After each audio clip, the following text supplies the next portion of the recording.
Hello, I'm Francisco Costa, and right here, my partner is Billy Stars. Thank you, Frankie. Today we'll be talking about nuclear chemistry. Now today with us answering our questions on nuclear chemistry will be Steven Hernandez. Steven Hernandez has been in this field for 144 hours? Does that say hours? It says hours. Hey, is this right? That's right. 144 hours. It's pretty amazing. Here's Steven Hernandez with what nuclear chemistry really is. Thanks, guys.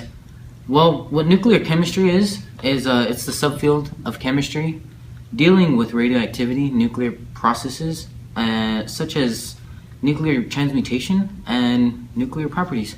So let's get into it. What we're going to be talking about right now is gamma decay. And it's when a nucleus changes from a higher state of energy to a lower state. And that happens through the emission of electromagnetic radiation. So, since gamma radiation can travel very fast at a great distance, it's considered a general hazard in most radiological emergencies. Most dangers of gamma radiation is just radiation sickness from large exposures of it in a short amount of time.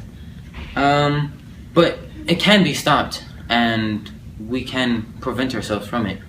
It can be stopped by a few inches of lead, which sounds really weird, but it can.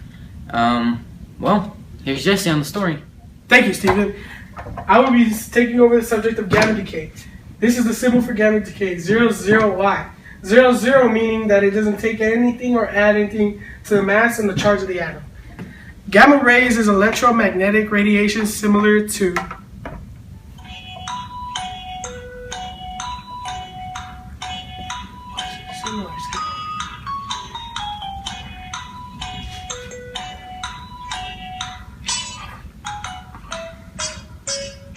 light. Gamma radiation can be stopped by lead. Gamma radiation, however, can travel for many meters, so it requires a material much stronger and thicker to absorb it. For example, many centimeters of lead or many meters of concrete will absorb gamma radiation. Wow. We have an interesting topic. It really is.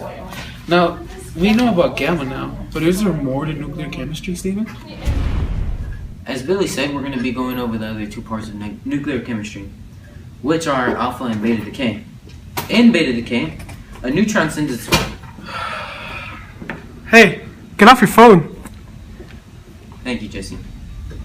In beta decay, a neutron sends its electron pack, literally ejecting it from the nucleus at a very high rate, making the neutron turn into a proton. During beta radiation, an atom's proton count grows by 1. Beta radiation can also be stopped by wood.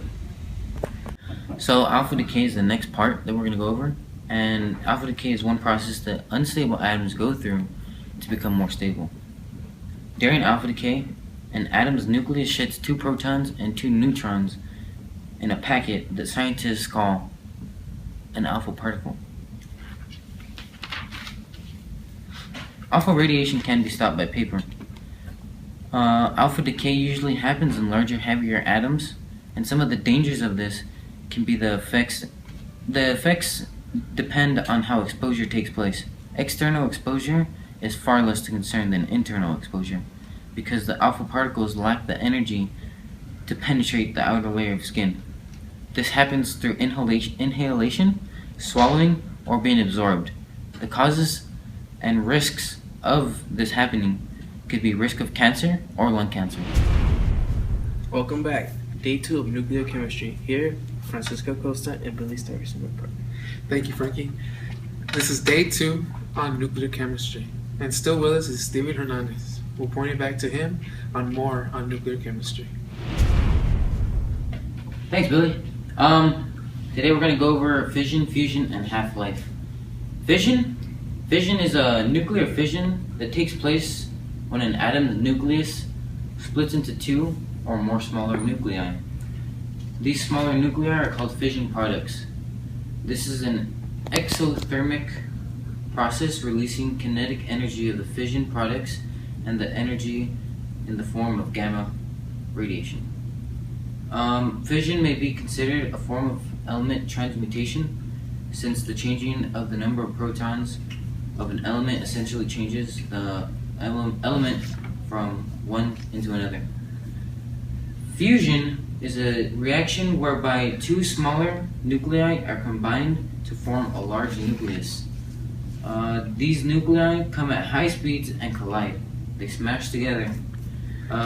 This is, to give you more of an example of this, they're used more like with stars. Fusion is the process that powers active stars. And matter isn't conserved because some of the matter of the fusing nuclei is converted to photons, which is energy. And last but not least, we got half-life. And half-life is the time period that is characterized by the time it takes for half of the substance to decay. Nuclear warfare, sometimes atomic warfare, is a military conflict or political strategy in which nuclear weaponry is used to inflict damage on an enemy. Only 2 nuclear weapons have been used in the course of warfare, both by the United States near the end of World War II. On August 6, 1945, a uranium gun-type device, codenamed Little Boy, was detonated over the Japanese city of Hiroshima. 3 days later, on August 9th, a plutonium implosion-type device, codenamed Fat Man, was detonated over the Japanese city of Nagasaki. Advantages and disadvantages can be both good and bad. Tremendously great and catastrophic. After effects of war can be mutation in the zone where nuclear weapons were detonated.